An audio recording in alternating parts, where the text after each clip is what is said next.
Saya banyak buat pembedahan pada orang-orang alim dan selalu yang banyak mengaji Quran. Memang mata mereka subhanallah, dan pembedahan amat mudah sekali. Itu yang dapat saya katakan. Ya. Terima kasih Prof. Sebenarnya kalau saya kata tadi, punca masalah dalam fikiran kita, how we process dalam fikiran kita, dan macam mana nak mengatasinya sebenarnya dalam pemikiran kita juga dengan izin Allah Subhanahu Wa Taala. Kalau saya punya konsep ialah nak beritahu masalah kan. Yang pertama, kita nak atasi masalah orang, make sure kita pun tak ada masalah. Kalau kita pun berserabut, contohnya kita kerja kaunselor, tapi kita pun kat rumah tangga tak bahagia, kita pun berserabut. Kalau kita seorang bukan insan yang baik, siapa kita untuk menasihati orang? Pasal kita hanya boleh menasihati orang kalau kita buat apa yang kita cakap. Kalau kita cakap setakat profesional dan kita sendiri tak buat apa kita cakap, tak usah cakap, tidak akan sampai. Itu perkataan, apa yang cakap di mulut sampai telinga tak masuk hati, tapi cakap daripada hati sampai ke mulut. Sebab itu kalau kita tak amal, jangan cakap. Jadi kalau kita nak beri nasihat, tentukan yang pertama kita sayang pada orang tu dan orang tu sayang pada kita. Dan kalau orang tak minta nasihat, jangan kita volunteer nasihat. Pasal mungkin orang tu tak bersedia untuk dinasihati. Kadang kita kalau orang tua ni kita suka nak nasihat, orang pun rimas sebenarnya. Orang mungkin tak mau dengar, orang tak perlu nasihat kita. Ya. Jadi konsep untuk kita mengatasi semua masalah, yang pertama macam wanita yang suami dia buat hal dan sebagainya. Tadi saya dengar Datuk Abu Hassan Din sebut kalau suami boleh tegur isteri, tapi isteri tak boleh tegur suami. Pasal saya kata dah, kalau suami masuk neraka, kita belum masuk syurga. Anak pun tak boleh tegur bapa. Sebenarnya bapa ketua. Ya, itu Datuk Abu Hassan Din kata. Tapi kita ada toleransi dalam rumah. So nak beritahu, kalau saya konsep macam ni, kalau benda negatif berlaku pada kita, kita dua reaksi. Kita nak reaktif ataupun responsif.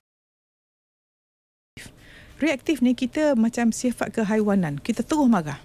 Tapi kalau responsif, kita fikir, gunakan iman macam mana, baru terbuat. Jadi kalau benda negatif berlaku pada kita, pertama kita kata gini, saya bertanggungjawab atas apa yang berlaku pada saya. Yang pertama, kita dapat suami yang macam tu, kita fikir macam mana kita boleh kahwin dengan orang macam ni. Siapa menentukan jodoh kita dengan orang macam ni? Dan Nabi telah berfirman, wanita yang baik untuk lelaki yang baik. Jadi kalau kita dapat lelaki tidak baik, maknanya apa, Farus? Adakah kita wanita yang baik? Jadi kadang-kadang kita dicerai oleh orang. Okey, kenapa Allah jauhkan daripada kita? Mungkin kita sudah jadi baik, suami kita tak baik, Allah push kita daripada sistem dia. Itu peribadi orang mungkin marah pada saya, tapi saya nak cakap betul-betul.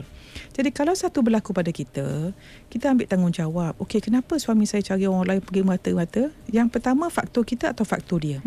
Kalau faktor kita, mungkin kita tidak menjalankan tugas kita sebagai isteri. Mungkin kita tidak menjaga 3 perkara gitu. Mata dia, hidung dia dan telinga dia.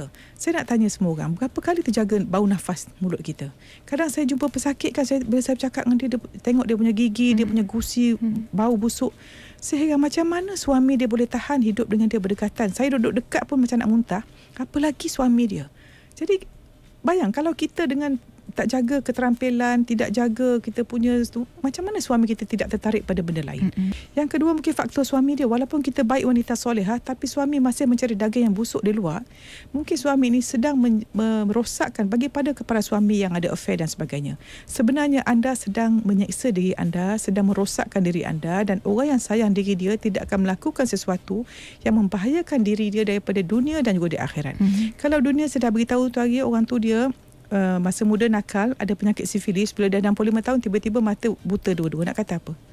Apa yang doktor boleh buat? Masa tu dengan butanya, dengan sakitnya, dengan menyesalnya, nak akhirat lagi. Jadi kita nak buat apa-apa, fikir.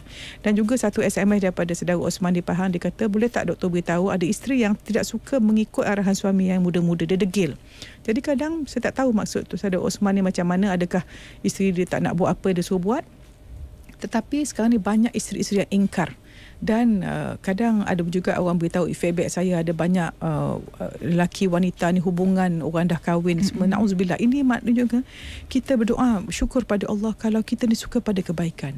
Tetapi kalau kita suka pada benda yang haram, Masya Allah, takut. Na'udzubillah, kita ni bila tak elok suka, bila elok tak suka. Ya Allah, takutnya. Dan tengok kita rancangan TV apa kita tengok pagi-pagi, radio apa kita buka, majalah apa kita baca, surat khabar apa kita baca, apa yang kita bercakap. Jadi untuk puan tu, cara kita nak konsep kehidupan ni, apa yang berlaku kita bertanggungjawab, kita mengubah, dan nak mengubah 3M. Mulai dengan diriku, mulai dengan saat ini, mulai dengan perkara yang kecil. Dan saya cakap 3 konsep saya, ada, beri, dapat. Kalau dapat keburukan berarti kita ada pernah beri keburukan. Kita hanya boleh beri apa yang kita ada. Kalau kita banyak keburukan boleh beri. Kalau kita banyak kasih sayang, penuh kasih sayang diri kita ni, dalam apa situasi kita akan beri kasih sayang. Kita ambil buah limau, kita pegah macam mana pun takkan keluar buah jus apple. Jadi kalau kita banyak kebaikan, jahat macam mana buat, kita akan tetap keluar kebaikan. Tetapi kalau kita ditekan sikit jadi jahat, maknanya asalnya kita tidak baik.